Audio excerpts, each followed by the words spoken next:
Well, welcome to the beginning of this week's devotionals. Again, want to remind you that if you have questions that come from this, please contact us the church, or you can contact me directly by email. That's ggessler, Ggaessler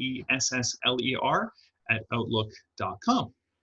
Anyways, continuing our walk from Genesis through Revelation, 5 minutes at a time, section by section.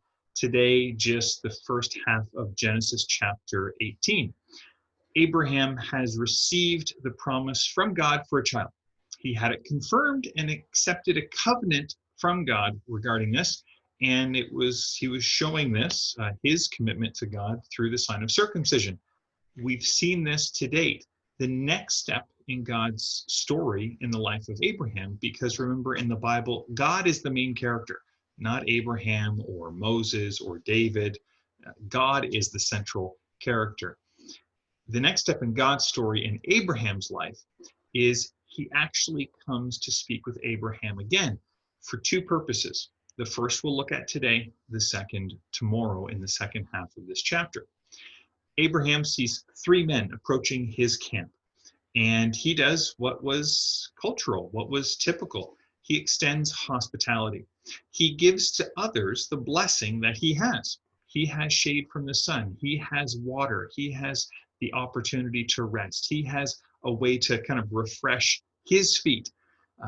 He has food, and he has the capacity to give company and conversation and fellowship. And so he gives these things to these three strangers.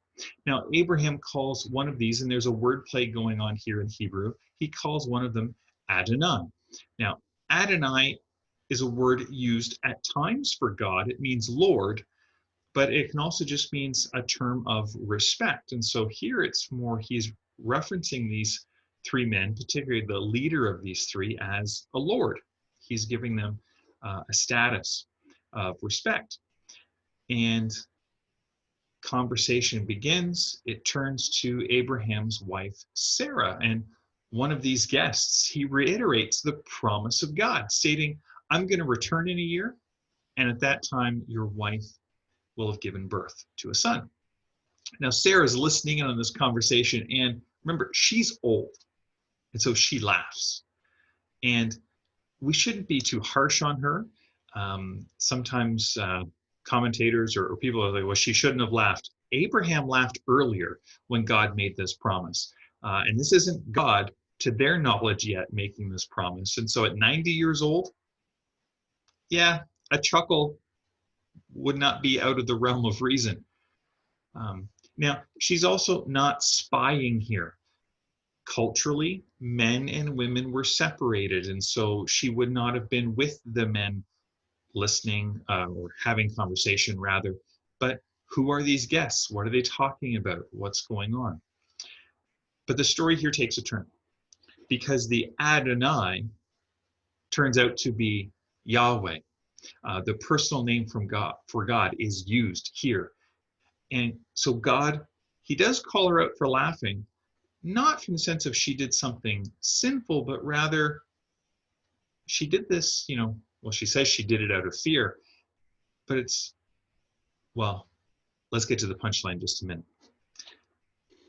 We could take from this passage the principle of hospitality, which is in fact what the author to the Hebrews does in Hebrews chapter 13, verse 2.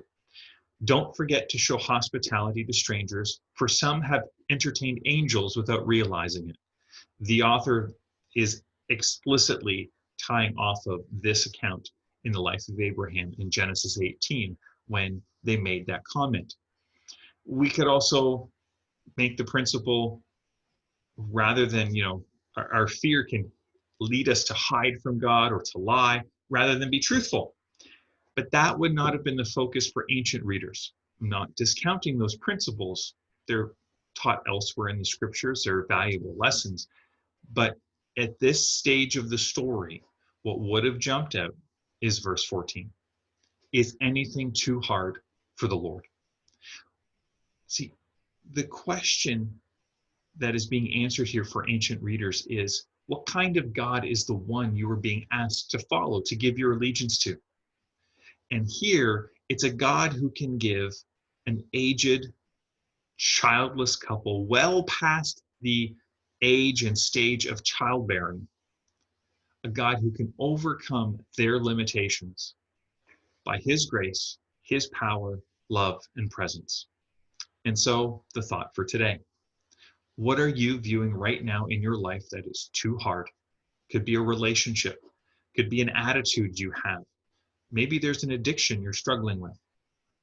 Ask yourself the question, is it too hard for God to overcome? And when you have your answer to that, by the way, the answer is no. Take a step of obedience. What is a step you can take to trust that God can overcome what is too hard for you? Not in your own way of handling it. We've seen what goes wrong when Abraham and Sarah try to handle it their own way.